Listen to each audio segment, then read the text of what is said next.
Kalaburagi central ಜೈಲಿನಲ್ಲಿ ಕರ್ಮಕಾಂಡ.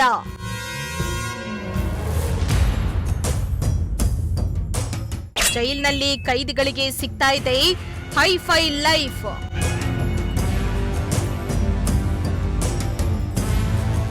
ಕಲಬುರಗಿಯ central ಜೈಲಿನಲ್ಲಿ ನಡೀತಾ ಇರೋ ಅಕ್ರಮಗಳು ಒಂದೊಂದೇ ಬಯಲಾಗ್ತಾ ಇದ್ದು, ಇದೀಗ ಜೈಲಿನಲ್ಲಿ ಕೈದಿಗಳಿಗೆ ರಾಜ್ಯಾದ್ಯಂತ ಸಿಗ್ತಾ ಇದೆ ಎಂಬ ಶಂಕೆ ವ್ಯಕ್ತವಾಗ್ತಾ ಇದೆ. ಇನ್ನು ಇದಕ್ಕೆ ಪುಷ್ಟಿ ನೀಡುವಂತೆ ವಿಡಿಯೋವೊಂದು ಸೋಷಿಯಲ್ ಮೀಡಿಯಾದಲ್ಲಿ ವೈರಲ್ ಆಗ್ತಾ ಇದೆ. ಕಾರಾಗೃಹದಲ್ಲಿ ಕ್ಲಬ್ಗಳನ್ನ ಮೀರಿಸುವಂತೆ ಕೈದಿಗಳು ಬಿಂದಾಸ್ ಲೈಫ್ ಅನ್ನ ನಡೆಸ್ತಾ ಇರುವ ವಿಡಿಯೋಗಳು ವೈರಲ್ ಆಗಿದ್ದು, ಆಡಳಿತ ವ್ಯವಸ್ಥೆ ಬಗ್ಗೆ ಪ್ರಶ್ನೆ ಎತ್ತಿದೆ.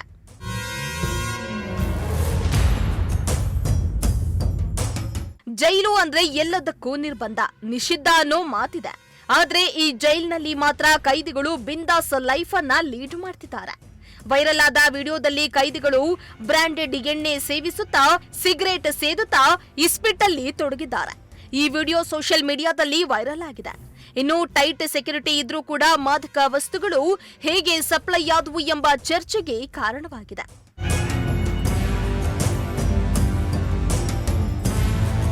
ಇನ್ನು ಕಳೆದ 2 ದಿನಗಳ ಹಿಂದೆಯಷ್ಟೇ ಪಿಎಸ್ಐ ನೇಮಕಾತಿ ಹಗರಣದ ಆರೋಪಿ ಆರ್.ಡಿ. ಪಾಟೀಲ್ ಸ್ಥಳಾಂತರಕ್ಕೆ ಜೈಲು ಅಧಿಕಾರಿಗಳು ಪತ್ರ ಬರೆದ ಬೆನ್ನಲ್ಲೇ 2ನೇ ಬಾರಿ ವಿಡಿಯೋ ವೈರಲ್ ಆಗಿದೆ. ಜೈಲಿನಲ್ಲಿ ಕೈದಿಗಳಿಗೆ ರಾಜ್ಯಾದ್ಯಂತ ಸಂಬಂಧ ವಿಡಿಯೋ ವೈರಲ್ ಆದ ಬೆನ್ನಲ್ಲೇ ಕಲಬುರಗಿ ಕಮಿಷನರ್ ವ್ಯಾಪ್ತಿಯ ಪೊಲೀಸರು 5 ತಂಡಗಳಲ್ಲಿ ಸೆಂಟ್ರಲ್ ಜೈಲಿನ ಮೇಲೆ ದಿಢೀರ್ ರೇಡ್ ಅನ್ನ ಮಾಡಿ ತಪಾಸಣೆಯನ್ನ ನಡೆಸಿದ್ರು. ಆದ್ರೆ ದಾಳಿಯಲ್ಲಿ ಏನು ಸಿಕ್ಕಿಲ್ಲ ಅನ್ನೋ ಮಾಹಿತಿ ಸಿಕ್ಕಿದೆ. Bureau report, Prajashakti TV.